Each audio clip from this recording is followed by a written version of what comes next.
Video is about kinematics and simple harmonic motion.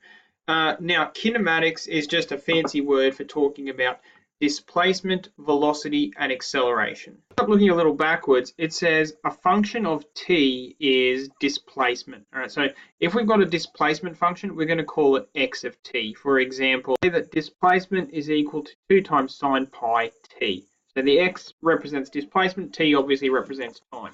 Now, the derivative of that is going to be velocity. So we could say that the derivative of our displacement curve, or x dash t, is equal to velocity. And another way to write that is the change in x, the change in displacement with respect to time. So instead of dy dx, like you might have seen in the past, it's dx dt, the change in the displacement with respect to time. Now, of course, if in our specific example, our velocity function would be 2 pi cos pi t, which is the derivative of that. Just for the sake of completeness, I might also tell you that the velocity function is sometimes just called v, and the displacement function is sometimes just called x. I know that's confusing because it's sort of in the same place that y would be. And that, of course, brings us to our acceleration function, which is the velocity function with respect to time. So we can go v dash t, which is the acceleration, which is the change in velocity with respect to time. So we've done displacement, velocity, acceleration before, so none of this is new. I'll just put in our, I guess, our acceleration function there, 2 pi squared sine pi t. So we've done displacement, velocity, acceleration before, nothing new really. The only difference is this thing called simple harmonic motion. So we're doing displacement, velocity, acceleration with periodic functions.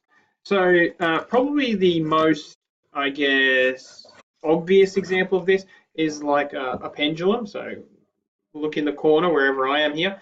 Now we have our like ref's whistle here. If we started on this side and we started swinging, what we have is a pendulum.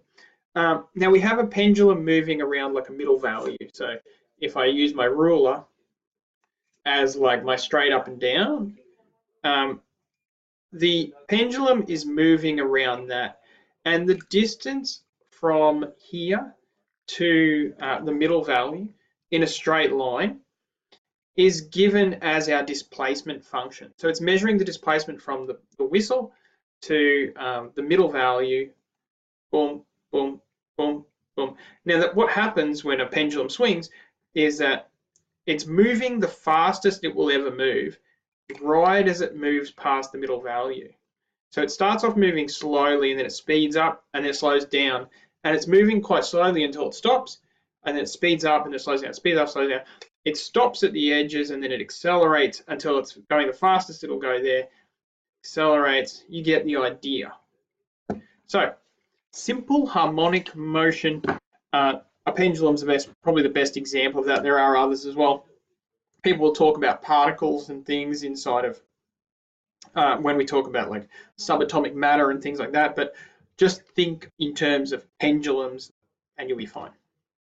Just because it's included in your notes here, I'll just talk about types of motion. Tides are another type of harmonic motion, and an object bobbing up and down when attached to a spring. So imagine a spring that's got something on the top of the spring, and you squash the spring down, and then it goes boing, boing, boing, boing, and it goes around a center point. That's simple harmonic motion. Now, a couple of key points when we start talking about simple harmonic motion. The time interval required for the motion to repeat itself is called the period and is generally measured in seconds. Now, we're not going to spend any time on frequency here, but you can look at it.